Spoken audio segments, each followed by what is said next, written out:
नमस्कार मेरे भाई, 60 डेज 60 क्लास चैलेंज में आपका स्वागत है। और ये जो सीरीज आपकी चल रही है 60 डेज में आपका कंप्लीट अर्थमेटिक में कराने वाला हूँ। तो ये सीरीज पहले थोड़ी सी स्लो चल रही थी, लेकिन अब ये सीरीज आपकी लगातार डेली एक क्लास अपलोड होगी और जल्दी से जल्दी आपका सिलेबस कंप्लीट करा जाएगा। जिस तरीके से आपको पहले पढ़ाया जा रहा था, मतलब लेवल जितना पहले था उतना ही लेवल का पढ़ाया जाएगा। अगर आप इस सीरीज को कंप्लीटली पढ़ते हो तो आप किसी भी एग्जाम में अपना 100% स्कोर कर सकते हो। जिस टॉपिक को आप कवर करते हो उस टॉपिक से रिलेटेड आने वाले हर क्वेश्चन को सॉल्व कर सकते हो। इसमें मैं जो क्वेश्चन करा रहा हूँ वो हर एग्जाम के हैं, हर टाइप के क्वेश्चन है और शॉर्टेस्ट अप्रोच के साथ मैं आपको बेसिक को सिखाते हुए करा रहा हूँ। यानी कि पर्टिकुलर फिक्स टाइप के क्वेश्चन का सॉल्यूशन आपको करा रहा हूँ। आपको पूरा का पूरा मैथ्स में यहाँ पे बेसिक तरीके से पढ़ा रहा हूँ आपको। ध्यान से बात समझना। आज हमारी बारी है, जो क्लास नंबर है हमारी 32 है, डे नंबर 32। और आज कंपाउंड इंटरेस्ट की इंस्टॉलमेंट की क्लास की बारी है। इस एक क्लास में ही हम कंपाउंड इंटरेस्ट की कंप्लीट इंस्टॉलमेंट को समझेंगे। बड़े ध्यान से बात को समझना। देखो ध्यान से, यहाँ पे आप सबसे पहले हमारा टेलीग्राम चैनल ज्वाइन कर लेना, स्मार्ट विंग्स के नाम से है। इसको ज्वाइन इसलिए जरूरी है करना कि आपको तो इस क्लास की सीट आपको मिल जाएगी सॉल्यूशन वाली। आपको प्रैक्टिस क्वेश्चन मिल जाएंगे पीवाईक्यू के, और पीवाईक्यू के 2025 में जो सीजीएल के एग्जाम में पूछे गए हैं वो सारे के सारे क्वेश्चन आपको हमारे टेलीग्राम चैनल पर मिल जाएंगे। और टॉपिक वाइज मिलेंगे, एक साथ नहीं, टॉपिक वाइज मिलेंगे। और साथ के साथ को आपको कंप्लीट जीएस भी यहाँ पर आपको मिल जाएगी। ध्यान से बात को समझना। बात करते हैं हम कंपाउंड इंटरेस्ट की, यानी कि चक्रवृद्धि ब्याज। देखो ध्यान से, चक्रवृद्धि ब्याज में क्या होता है कि आपको यहाँ पर एक रेट दी जाती है। क्या दी जाती है? सबसे पहले गिवन होती है एक रेट, दर, ब्याज की दर। और उस रेट के साथ में आपको समय दिया जाता है। क्या दिया जाता है? समय दिया जाता है। और आपको बोला जाता है कंपाउंडेड एनुअली, चक्रवृद्धि ब्याज की दर से। अब यहाँ पे होता है क्या है, जो पैसे आप एक बार के में चुका रहे थे, 2 साल बाद, 3 साल बाद, या 1 साल बाद, या 2.5 साल बाद, जो पैसे आप चुका रहे थे एक पूरे एक पर्टिकुलर समय के बाद में, अब वो पैसे हमें इंस्टॉलमेंट के रूप में चुकाने हैं। यानी कि आपको कुछ इस तरीके से चुकाने हैं कि आपके पैसे भी चुक जाए और आपके ऊपर बर्डन ना हो। फॉर एग्जाम्पल, कैसे होता है इसको एक बार मैं आपको एग्जाम्पल के तौर पर आपको समझा देता हूँ। देखो, जैसे मान लो, अभी मैं इक्वल इंस्टॉलमेंट की बात नहीं कर रहा हूं, बेसिकली आपको बता रहा हूं। जैसे मान लो आपकी रेट है 10%, आपके पास समय है 2 साल, और आपने किसी से 10,000 रुपए ले लिए। प्रिंसिपल हो गया 10,000। पहले बेसिक को समझ लो, प्रिंसिपल हो गया 10,000। आपने 10,000 रुपए ले लिए, और आपने जब ये 10,000 रुपए लिए तो 2 साल में 2 इक्वल इंस्टॉलमेंट में आपने चुकाए। 2 इंस्टॉलमेंट में चुकाए। और यहां पर इक्वल मैंने गलती से बोल दिया, इक्वल इंस्टॉलमेंट की बात मैं नहीं कर रहा हूं, मैं बात कर रहा हूं 2 इंस्टॉलमेंट में पैसे चुकाए। अब देखो ध्यान से, मान लो अगर हम ये पैसों की बात करें 1 साल बाद, 1 साल बाद इसमें 10% इसका ब्याज जुड़ जाएगा, और 10% कितना हो जाएगा? 1,000 जुड़ जाएगा। कितना जुड़ जाएगा? 1,000। तो जब 1,000 जुड़ेगा तो ये कितने हो जाएंगे? ये हो जाएंगे 1,100 और 11,000। और इन 11,000 में से अब हम जब पहली इंस्टॉलमेंट चुकाएंगे तो वो क्या होगी? वो इंस्टॉलमेंट चुकाने के बाद में मान लो हमने क्या किया, हमने 6,000 रुपए की पहली इंस्टॉलमेंट चुका दी। तो अब पैसे कितने बचे? 5,000। तो नेक्स्ट ईयर में 11,000 पर ब्याज नहीं, वो 10,000 पर ब्याज नहीं मिलेगा। ब्याज मिलेगा किस पर? 5,000 रुपए पर। किस पर मिलेगा? 5,000 पर। और 5,000 पे अगर हम 10% ब्याज लेंगे तो ये 500 ब्याज मिलेगा, और ये क्या हो जाएगा? 5500 हो जाएंगे। तो हमें जो नेक्स्ट इंस्टॉलमेंट है वो 5500 चुकानी होगी। क्या चुकानी होगी? वो इंस्टॉलमेंट 5500 चुकानी होगी। अभी हम बात कर रहे हैं दो अलग अलग इंस्टॉलमेंट, पहली 6,000 की चुकाई तो दूसरी 5500 की हमें चुकानी पड़ेगी। तो ऐसे भी क्वेश्चन आते हैं, लेकिन हमारे पास जो क्वेश्चन है वो आपका क्वेश्चन पर्टिकुलर किससे रिलेटेड है? वो आपका क्वेश्चन इक्वल इंस्टॉलमेंट से रिलेटेड है। किससे? इक्वल इंस्टॉलमेंट से। अब इस इक्वल इंस्टॉलमेंट को कैसे करेंगे, इस बात को समझना। ठीक है, ये तो हमने बताया कि इंस्टॉलमेंट क्या होती है आपको, ताकि एक इंस्टॉलमेंट का केस समझ में आ जाए। ब्याज कैसे कैलकुलेट होता है ये भी आपके समझ में आ जाए, इसलिए मैंने आपको बताया। लेकिन यहाँ पे अगर हम कंपाउंड इंटरेस्ट की बात करें तो यहाँ पे इंस्टॉलमेंट का केस कैसे चल रहा होगा, इस बात को समझो। देखो यहाँ पे बोल दिया कि हमने 4,620 रुपए की एक धनराशि 2 बराबर किस्तों में वापस भुगतान की जाती है। A sum of rupees 4,600 is to be paid back to equal annual installment. How much is each installment in rupees if interest compounded annually at 10%। तो यानी कि 2 इक्वल इंस्टॉलमेंट में हमें चुकानी है और कंपाउंड इंटरेस्ट जो है 10% है। अब देखो इसको हम रेशो की मेथड से करेंगे यहाँ पे, क्योंकि यहाँ पे अगर हम इस मेथड से करेंगे हमें ये नहीं पता इसका मान कितना है, इसका मान हमें निकालना है, जो यहाँ से बहुत टफ हो जाएगा। कैसे करेंगे, देखो ध्यान से। हमने सबसे पहले एक बात को समझा, हमारी रेट है 10% मेरे भाई, रेट है 10%। तो इस बात को समझना 10% की फ्रैक्शन होगी 1/10, 1/10।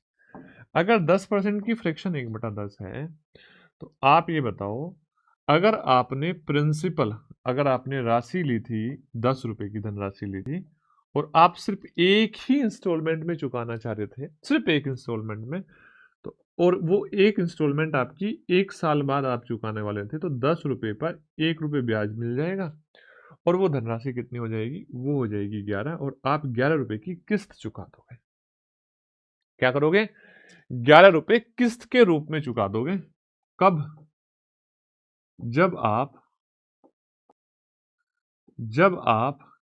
एक ही किस्त देना चाह रहे थे, ठीक है, ये आपकी राशि थी, लेकिन आपको 2 किस्त चुकानी है। अब एक बात बताओ, जो पैसा आप दूसरी किस्त में चुकाओगे तो उसमें 2 साल ब्याज मिल रहा होगा, तो यानी कि वो राशि अगर 100 थी 2 साल का मतलब स्क्वायर करेंगे, अगर दूसरे साल की बात करेंगे 2 साल, तो 100 से 121 हो जाएगी।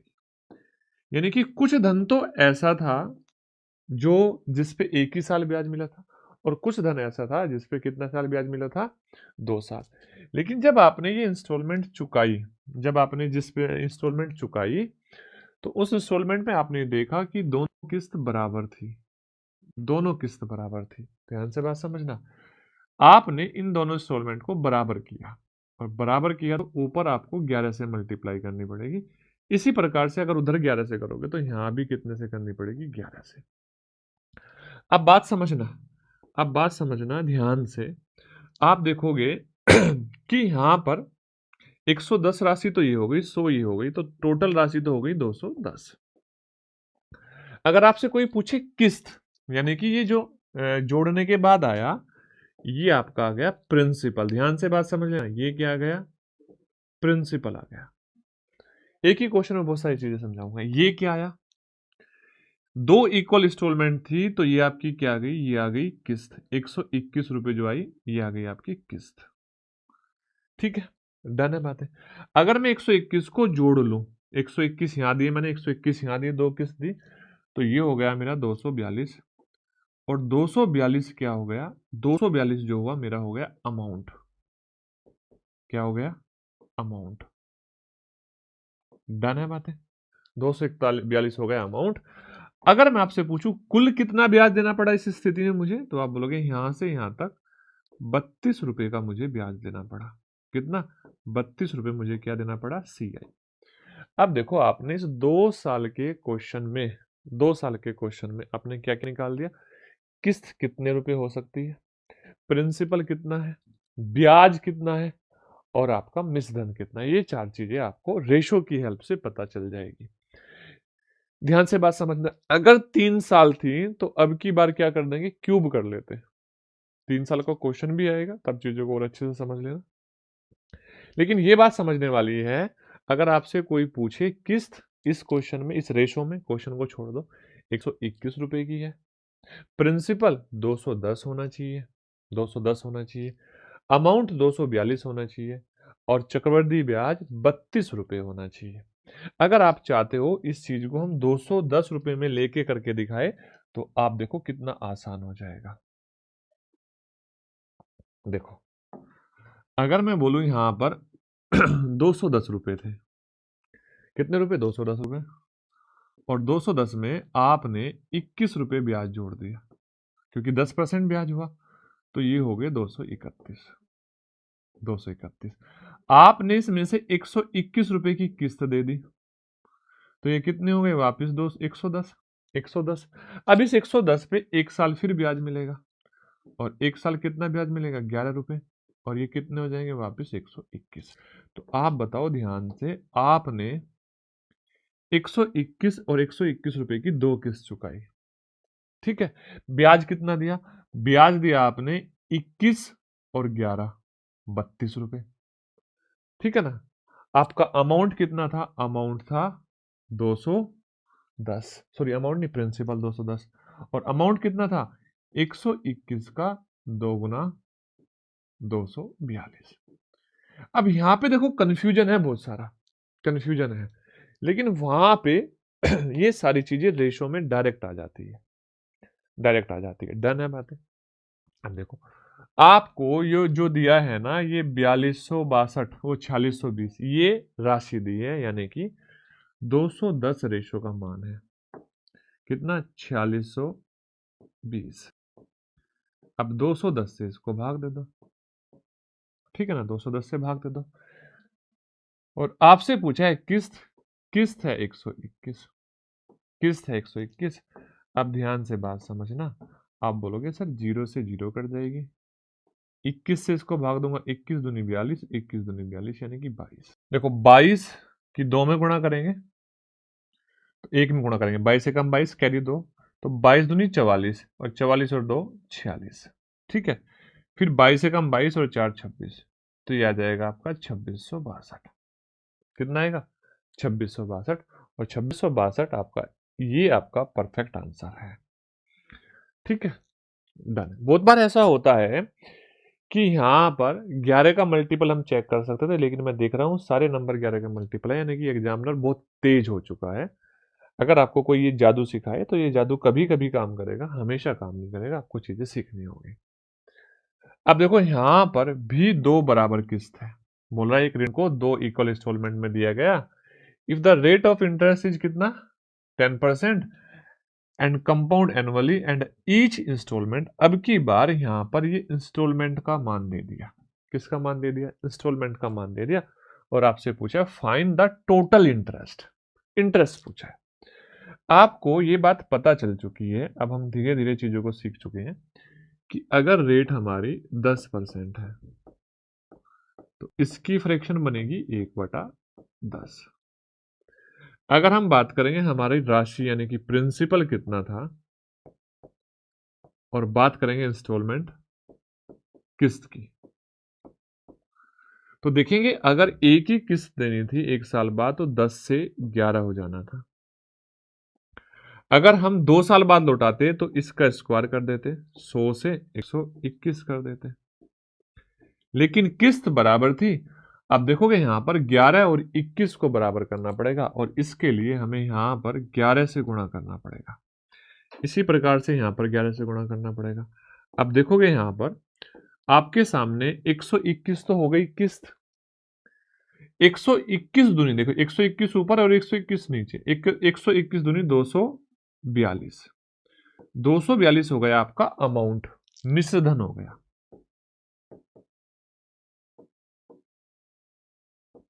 ठीक है मेरे भाई। और अब यहां पर आपने 110 ये हुआ और 100 ये हुआ, इनको जोड़ दिया तो 210, ये आपका प्रिंसिपल हो गया। अब बताओ कितना ब्याज मिला, आपने बोला 32 रुपए ब्याज मिला, कितने रुपए 32 रुपए। तो 32 रुपए ब्याज मिला, कब मिला, जब आपका पास जो किस्त थी वो 121 रुपए थी। अब किस्त का मान दिया है कितना 6897, अच्छा डिवाइड बाई 121, 121 और इंटू 32, 32, यस या नो 32। अब एक बात बताओ, अगर मैं थोड़ा सा ऊपर करूं, ऑप्शन दिखेंगे यहां पर, चीजों को समझना, थोड़ा सा ऊपर करके दिखाता हूं आपको 100। अच्छा एक बच्चा यहाँ पे इसको कैलकुलेट करने बैठ जाएगा, क्या करने बैठ जाएगा, कैलकुलेट करने। अच्छा एक बात बताओ, यहाँ पे इसमें 32 है, और 32 में आप मुझे बताओ ऐसा कोई नंबर है जो 121 में से 32 को काट दे? आप बोलोगे नहीं। अगर 121 में से 32 को नहीं काट सकता तो इसका मतलब ये जो आंसर है 32 का मल्टीपल होगा। अब 32 का मल्टीपल तो मुझे चेक करने में समय लगेगा, तो मैं देखूंगा 32 का मल्टीपल है तो 16 का भी होगा, 16 में भी टाइम लगेगा। 16 का है तो 8 का भी होगा। मैं 8 का चेक करता हूं। 8 का चेक करना थोड़ा सा आसान है, ठीक है ना। 8 का चेक करना क्या है, थोड़ा सा आसान होता है। अच्छा, आसान कैसे होता है सर? 8 का जब हम चेक कर रहे होंगे, ये हमारा, जब हम मैं आपको पढ़ाऊंगा ना आपका डिविजिबिलिटी रूल, तब आपको मैं सिखाऊंगा भी। ये हमारा सम संख्या है और ये हमारा 44, 4 का मल्टीपल तो है, 8 का नहीं है, तो इसका मतलब ये 8 से नहीं कटेगा। ठीक है, ये सम संख्या, ये 8 का मल्टीपल है, ये कट जाएगा। ये विषम संख्या है, ये किसी का भी मल्टीपल है, नहीं कटेगा, ना 8 का ना 4 का, ये भी ना 8 का ना 4 का। तो आंसर आ जाएगा 1824। आप इसको कैलकुलेट करोगे तो 1824 ही आएगा। ये सारी चीजें आपको सीखनी है। नेक्स्ट क्वेश्चन देखो, बोला एक ऋण को जो है 44,100 रुपए को 2 किस्तों में वापस जाना है और चक्रवृद्धि ब्याज की दर 5% है, तो ब्याज कितना मिलेगा, आपसे ये पूछ रहा है। तो सबसे पहले आप यहाँ पर जो 5% रेट है ना, उसकी फ्रैक्शन बनाओ 1/20। यहां से हमारे ये बात समझ में आई कि अगर हमारा प्रिंसिपल 20 रुपए है और हम एक ही किस्त देना चाहते हैं, एक ही किस्त देना चाहते हैं, तो वो हमारी किस्त एक ब्याज लगा के 21 देनी पड़ेगी। अच्छा, 2 किस्त वाला केस है तो 20 का स्क्वायर करो, 20 का स्क्वायर 400 और यहाँ पे 21 का स्क्वायर 441। अब 2 इंस्टॉलमेंट है बस, इससे आगे मत करो। 3 होती तो क्यूब भी कर लेते। अब देखो दोनों इंस्टॉलमेंट बराबर है, इसको 441 बनाने के लिए 21 से गुणा करना पड़ेगा और यहाँ भी 21 से गुणा करना पड़ेगा। दोनों किस्त हमने बराबर कर दी और एक किस्त हो गई 441 की। अब देखो 21 गुणा 20 420 और ये 400, ये तो ये हो गया 820। यस या नो, ये 820। और यहां पर जो पूरा का पूरा आपको जो अमाउंट चुकाना पड़ा 441, ये 441, ये तो दोनों को जोड़ देंगे 882 रुपए चुकाने पड़े। तो इस स्थिति में आपने देखा टोटल 62 रुपए का ब्याज चुकाया। कब चुकाया 62 रुपए का ब्याज? यदि आपकी एक किस्त 441 थी और एक किस्त 441 का कितने गुना थी? 100 गुना। 100 गुना। तो इसका मतलब आपका प्रिंसिपल जो आपका ब्याज है वो भी इसका 100 गुना हो जाएगा और 100 गुना करेंगे तो ये कितना हो जाएगा? आप बोलोगे ये हो जाएगा 6200 रुपए। Option number D that is your correct answer, SSC का सीजीएल का मेंस क्वेश्चन। आजकल जो क्वेश्चन पूछ रहा है वो ब्याज से रिलेटेड क्वेश्चन पूछ रहा है, पहले भी पूछता था, बट यहाँ पे क्या होता है ऑप्शन से कराने की कोशिश में, मान लो 21 का मल्टीपल है तो वो किस्त वाले क्वेश्चन ही आपको ज्यादा कराए जाते हैं, पूछता ब्याज वाले क्वेश्चन है। एसएससी सीपीओ 2024 का क्वेश्चन है, लेटेस्ट क्वेश्चन है। 10% की वार्षिकी चक्रवृद्धि ब्याज की दर पर 35,000 रुपए का ऋण लिया गया। वह 2 वर्षों में 2 बराबर किस्तों में भुगतान करने के लिए सहमत हुए। प्रत्येक वर्ष के अंत में एक किस्त और प्रत्येक किस्त का मूल्य ज्ञात करो निकटतम पूर्णांक में। तो ये बताओ क्या ये 10% की दर से आप इस क्वेश्चन को कर सकते हैं? और ये आपके लिए क्या हो गया? होमवर्क। भाई 2 किस्त वाला है ना, होमवर्क हो गया। ठीक है, डन है बातें। यहाँ पे 11 का मल्टीपल से काम नहीं चलेगा। क्यों नहीं चलेगा? क्योंकि यहाँ पे निकटतम पूर्णांक में पूछा है, यानी कि पूरा पूरा कटा ही नहीं होगा, और कटा नहीं होगा तो ये नंबर 11 से कटेंगे नहीं। ठीक है ना, किस्त पूछी है। ये आपके लिए हो गया होमवर्क, इसको आप खुद करना, बस सेम डाटा यही आएगा, बाकी चीजें तो देखो। अब देखो ध्यान से, अब यहाँ पर थोड़ा सा चीज चेंज जोड़िए, आपको चीजें समझना है।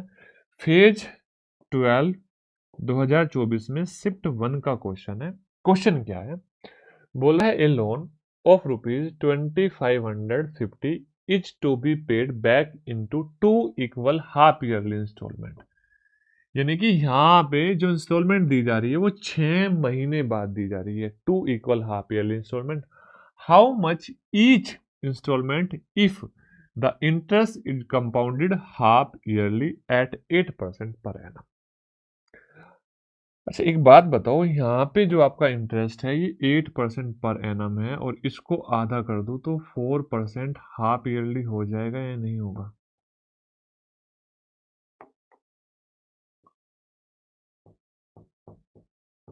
यानी कि अर्धवार्षिकी के लिए 4% ब्याज मिल रहा होगा। अब इस 4% की अगर मैं फ्रैक्शन बनाऊंगा, सबसे पहला काम आपने ये कर लिया, तो ये आएगी 1/25। 4% क्यों बनाया ये आप समझ गए, क्योंकि हमें हाफ ईयरली इंस्टॉलमेंट देनी है। हाफ ईयरली, ईयरली नहीं देनी, हाफ ईयरली देनी है। तो देखो अगर आपका प्रिंसिपल 25 था तो आपका जो इंस्टॉलमेंट होगी एक ही थी तो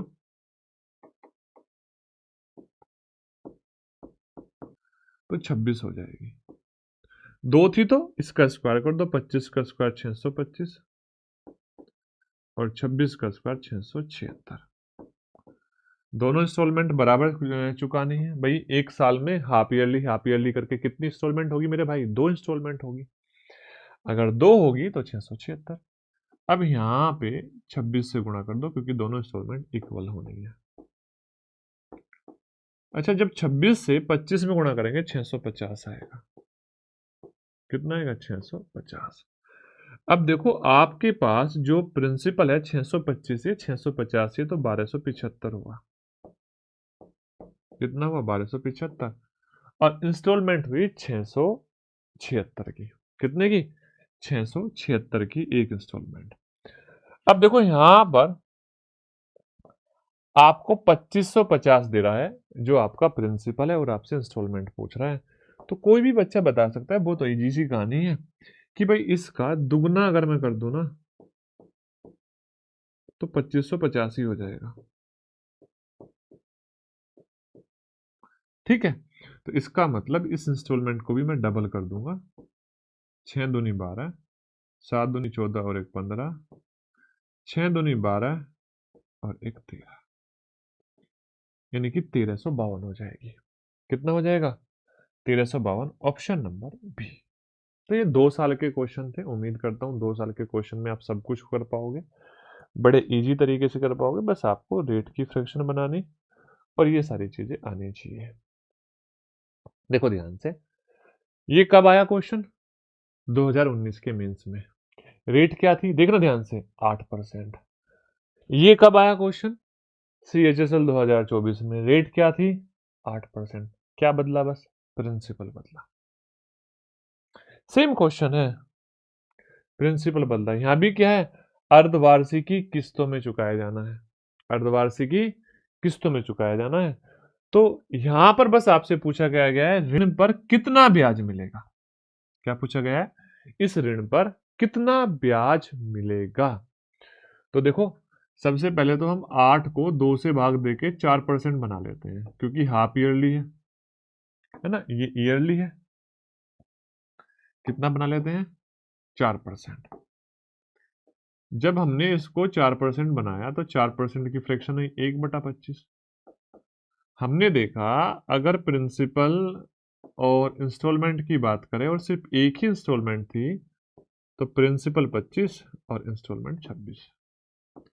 2 थी तो एक बार इनका स्क्वायर करो, 25 का स्क्वायर 625, 26 का स्क्वायर 676।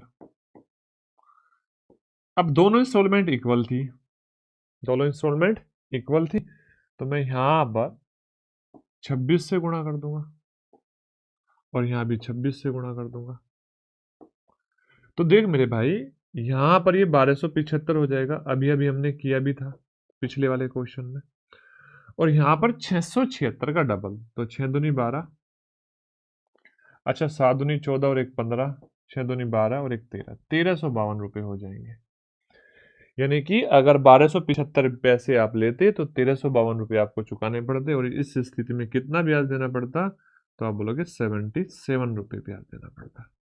77, यस या नो? अच्छा, अब मैं कर सकता हूँ 77 मतलब 11 का और 7 का मल्टीपल एक ही नंबर है। Option number B, that is your correct answer. ठीक है, यही है ना? अच्छा, एक किस्त का मान दिया है। किसका मान दिया है? ये नहीं होना चाहिए ना। एक किस्त का मान, हाँ यही है फिर तो। क्योंकि देखो, एक किस्त उतनी है तो कितने से गुणा करनी पड़ रही है? 10 से गुणा करनी पड़ रही है 6760 बनाने में। तो इसका मतलब इसमें भी हमें 10 से गुणा करनी पड़ेगी, और 10 से गुणा करनी पड़ेगी तो 770 हो जाएगा। सोचो, मैंने बाकी कुछ देखा ही नहीं था, कंपैरिजन की ही नहीं थी, बस मैंने देखा ये 11 और 7 का मल्टीपल है, एक ही ऑप्शन है, आंसर आ गया। तो मेरे भाई, आप एग्जाम में क्वेश्चंस के पैटर्न को समझो। अगर क्वेश्चन के पैटर्न को समझोगे तो चीजें ज्यादा आसान रहेगी, और बहुत ज्यादा आसान रहेगी।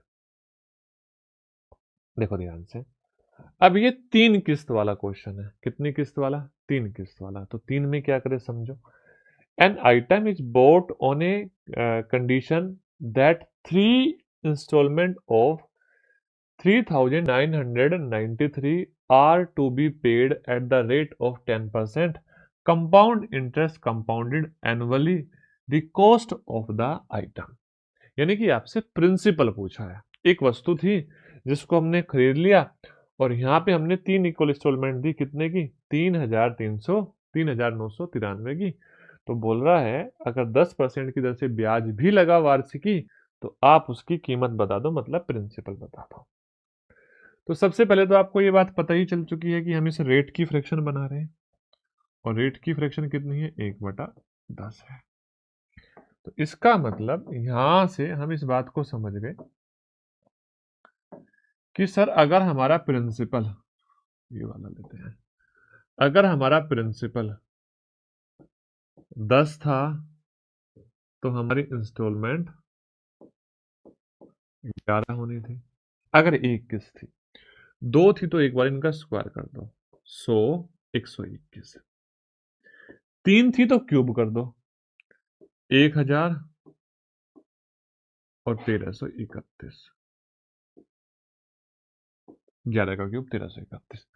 अब देखो, यहां पर आपने एक बात नोट करी कि इंस्टॉलमेंट इक्वल थी, तो हम यहाँ पे इन तीनों को इक्वल करेंगे, और तीनों को इक्वल करने के लिए इसमें 11 से गुणा करनी पड़ेगी, और इसमें हमें 121 से, और आपको पता चल जाएगा 1331 इंस्टॉलमेंट हो गई। यहाँ 121 से गुणा करोगे, और यहाँ 11 से गुणा करोगे। 121 से गुणा करोगे तो ये तो 1210 हो जाएगा, और इसमें 11 से गुणा करोगे तो ये 1100 हो जाएगा। अब इनको जोड़ दो, ये आपका क्या हो जाएगा? अब वो प्रिंसिपल बन जाएगा। तो 0 1 2 और 1 3, ठीक है ना? और ये कितना? 3। यानी कि अगर 3310, सही है ना? 2200, 2310 और 1000, 3310। अगर 3310 हमारा प्रिंसिपल था ना मेरे भाई, तो हमारा जो किस्त थी वो 1331 थी, और 1331 का 3 गुना है एक्चुअल में किस्त। कितने गुना? 3 गुना। कितना? 3993। तो इसका मतलब प्रिंसिपल भी इसका 3 गुना होना चाहिए, यानी कि वस्तु की कीमत भी 3 गुना होना चाहिए। तो 9,930, 9,930 रुपये। 9,930 रुपये, ऑप्शन नंबर डी, ये आपका करेक्ट आंसर हो जाएगा। समझ गए मेरे भाई? डन है बातें? क्लियर है? इजी है? ठीक है, ओके। चलो, अब देखो, एसएससी सीजीएल 2023 का मेंस का क्वेश्चन बोल रहा है, रजनीश ने एक बैंक से 1500 रुपये उधार लिए, 2 समान वार्षिक किस्तों में ब्याज सहित पूरी राशि राशि चुका दी। रजनीश द्वारा बैंक से उधार लेने के 1 साल बाद पहली किस्त का भुगतान किया गया। अच्छा, जब पहली किस्त का भुगतान किया गया, ये ऐसा ही होता है हर बार, बस लैंग्वेज बना रहा है, बड़ी बनाया था कि डर जाए। यदि ब्याज की दर 40% थी, जो वार्षिक रूप से संयोजित थी, तो रजनीश द्वारा भुगतान की गई प्रत्येक किस्त का मूल्य बताओ। प्रत्येक किस्त का मूल्य बताओ। ठीक है, 49 का मल्टीपल होगा, और 49 का मल्टीपल एक ही नंबर दिख रहा है, ये शायद, हाँ यही दिख रहा है शायद। चलो चेक करते हैं, देखो कैसे। भाई 40% रेट थी, 40% की फ्रैक्शन कितनी, 5 से 7, 5 2/5, 2/5। इसका मतलब अगर आपकी राशि 5 है, तो आपकी जो किस्त है वो 7 होगी, अगर एक ही किस्त है। अगर 2 थी तो 5 का स्क्वायर 25 और 7 का स्क्वायर 49। बस कंफ्यूज करने के आपको कर रखा है। तो दोनों किस्त को बराबर करोगे तो 7 से गुणा यहाँ कर दोगे, 7 से गुणा यहाँ कर दोगे, तो 35 और 25 60, 60 तो हो गई आपकी राशि, ठीक है ना। और 49 हो गई आपकी किस्त। अगर 60 रुपए हमने लिए थे तो एक किस्त 49 रुपए की देनी पड़ेगी। अब देखो 1500, 1500 बटे 60 गुणा 49 गुणा 49। अच्छा, एक जीरो से एक जीरो कट गई, इसमें कितने की गुणा हुई, 25 की। यस या नो, 25 की। 25 गुणा 1250, 1225। अच्छा, ये भी नंबर आपका 49 से कट रहा है, तो ये वाला नंबर भी 49 से कट रहा है, तो आंसर आ जाएगा 1225। ठीक है, कितना आएगा, 1225। मैंने चेक नहीं किया, बस भाग दे के नहीं देखा है ना, 49 से भाग वो नहीं होगा, भाग दे के नहीं देखा, वहां पे डायरेक्ट वो दिख रहा था कितना, 1470। ठीक है, अब जैसे कि कोई चाहता है कि मैं तो अपने क्वेश्चन ऑप्शन से ही करूं, तो वो जब टीचर आपको पढ़ा रहा होगा वो सारे ऐसे क्वेश्चन चूज करके लाएगा जिसमें ऑप्शन से हो जाएंगे। लेकिन मेरे भाई पेपर में ऐसा हमेशा नहीं होता है, आपको बेसिक भी कमांड बनानी पड़ेगी, आपको चीजें सीखनी पड़ेगी, और यही आपके लिए सबसे बड़ा रूल है। देखो नेक्स्ट क्वेश्चन, अब ये जो नेक्स्ट क्वेश्चन है ये इंस्टॉलमेंट का क्वेश्चन नहीं है। आपने जब सिंपल इंटरेस्ट पढ़ा था तो सिंपल इंटरेस्ट से डायरेक्ट सिंपल इंटरेस्ट में सेम क्वेश्चन आता था कि यहाँ पे क्या होता था, मान लो जैसे क्वेश्चन पढ़ेंगे हम, Anamika paid 4965 as compound interest on a loan of 15,000 after the year when he compounded annually. यानी कि 3 साल के बाद एक प्रिंसिपल था 15,000 और जिसपे जो ब्याज मिला वो ब्याज मिला कितना, 4965, 3 साल बाद। अब आपसे यहां से ये बात पूछ रहा है कि अगर हम वही जो सुमन है वही लोन ले 10,000 रुपए का और सेम रेट से ले, लेकिन यहां पर रेट ऑफ इंटरेस्ट बदल दिया सिंपल इंटरेस्ट। ठीक है, अगर यहाँ पे rate of interest compound interest होती तो इस क्वेश्चन में हमें परसेंटेज क्या, रेट ऑफ इंटरेस्ट की परसेंटेज क्या है वो निकालने की जरूरत नहीं थी, डायरेक्ट क्वेश्चन हो जाता। कैसे क्वेश्चन हो जाता, जिस रेशो में यहाँ पे ये आपका कंपाउंड इंटरेस्ट और प्रिंसिपल है उसी रेशो में कंपाउंड इंटरेस्ट और प्रिंसिपल यहाँ पे होता।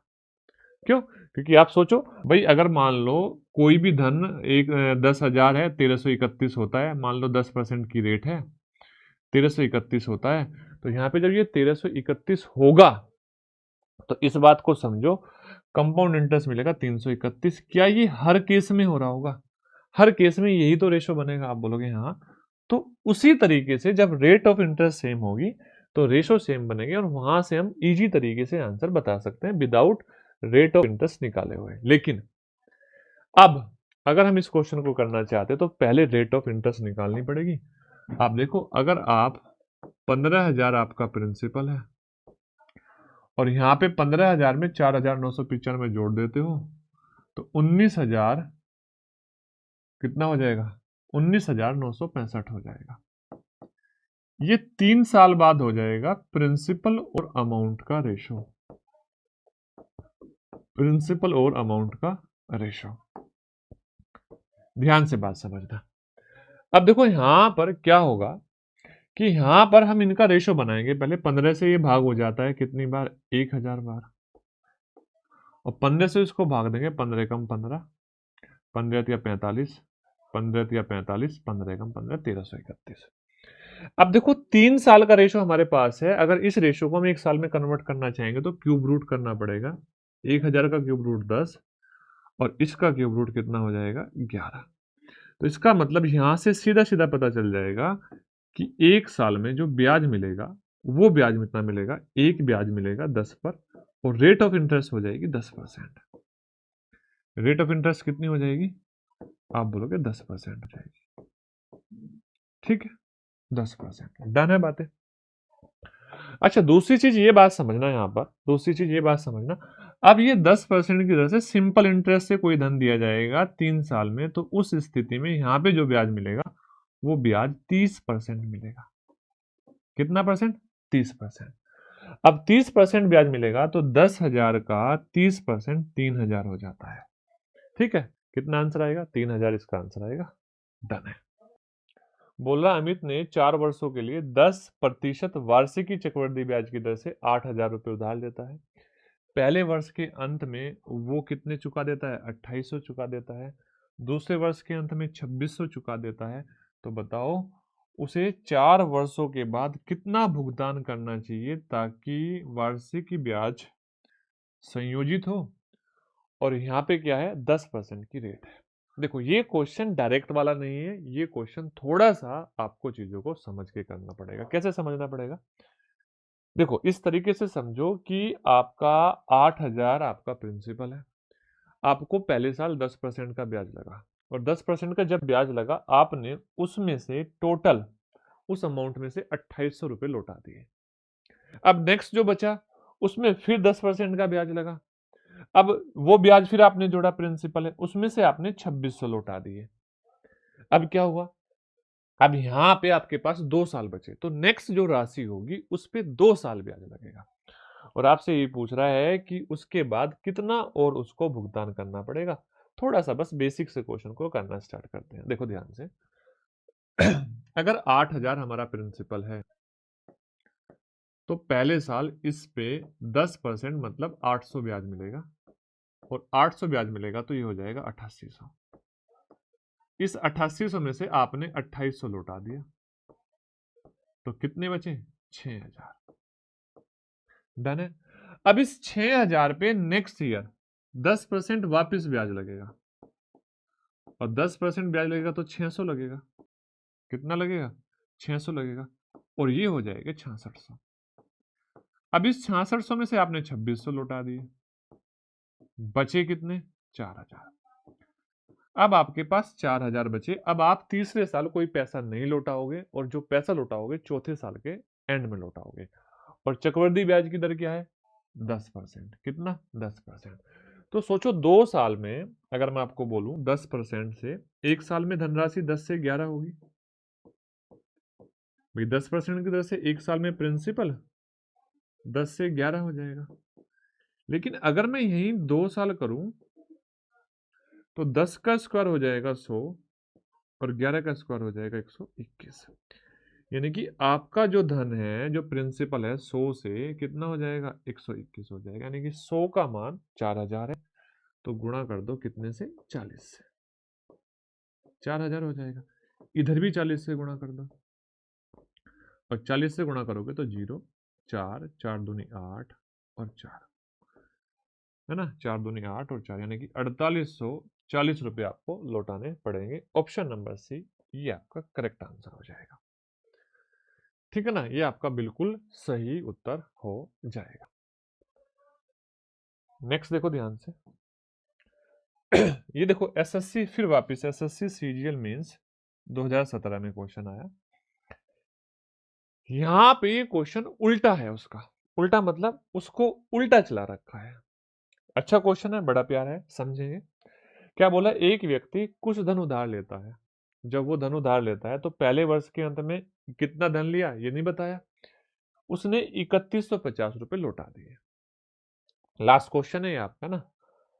और दूसरे वर्ष के अंत में उसने 4410 रुपए फिर वापस लौटा दिए, और पूरा का पूरा जो पैसा उसने लिया था वो सारा का सारा वापस रिटर्न हो गया। रेट ऑफ इंटरेस्ट कितनी थी यहाँ पर, 5% थी। रेट ऑफ इंटरेस्ट कितनी थी, 5% थी। तो अब आपसे जो पूछ रहा है वो पूछ रहा है वास्तविक राशि ज्ञात करो। तो इसमें हम इस क्वेश्चन में उल्टा जाएंगे। उल्टा कैसे जाएंगे? देखो ऐसे, ध्यान से बात को समझना। जैसे मान लो आपको पता है कि आपने यहां पर 1 साल के बाद लास्ट में, सबसे लास्ट में आपने 4410 रुपए लौटाए। अब 4410 में यहाँ पे जो आपके पास सेकंड ईयर के एंड में पैसे बचे थे उसमें ब्याज जुड़ा होगा, और जुड़ने के बाद में 4410 रहे होंगे। ब्याज कितना जुड़ा होगा सर? 5% की रेट थी। कितने परसेंट की रेट थी? 5% की। मतलब सर 5% की फ्रैक्शन होती है 1/20। यानी कि अगर आपका प्रिंसिपल 20 था तो आपका जो अमाउंट बना होगा वो बना होगा कितना? 21। लेकिन ये अमाउंट हमारा 21 नहीं है, ये कितना है? 4000। 4010 रुपए, यानी कि आप बोलोगे इसमें 210 से गुणा करनी पड़ेगी, तो यहां भी 210 से गुणा करनी पड़ेगी। 21 दूनी 42। यस या नो? 210 से नहीं, हाँ 221, 21 दूनी 42, हाँ 210 से। तो देखो ध्यान से, ये हो जाएगा आपका 441।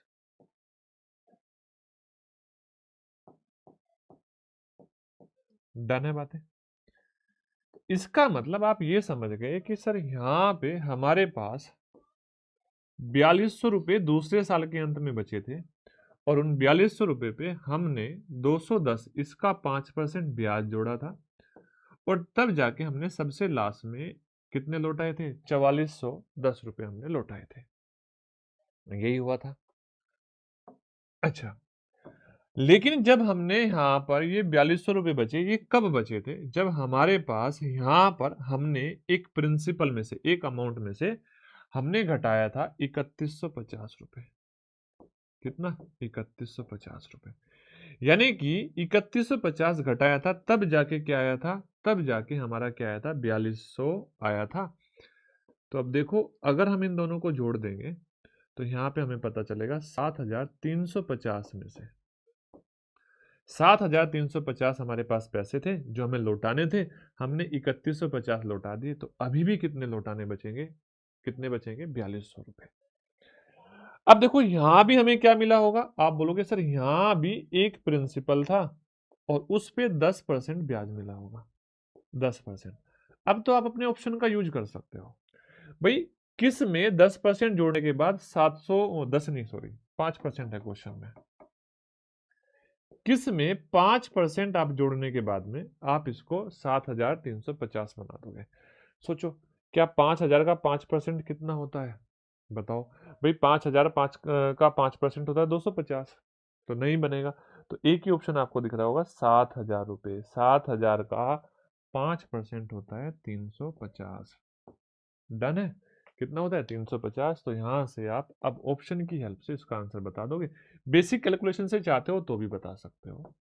तो आंसर आएगा 7000।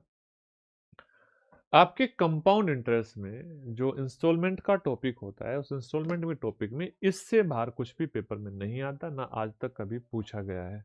ठीक है, इतना पढ़ लो, इसको कर लो अच्छे से, यही सफिशिएंट है। तो मिलेंगे हम नेक्स्ट टॉपिक के साथ, एवरेज टॉपिक के साथ, नेक्स्ट क्लास 33। कल ही मिलेंगे। तब तक के लिए सभी को जय हिंद, जय भारत।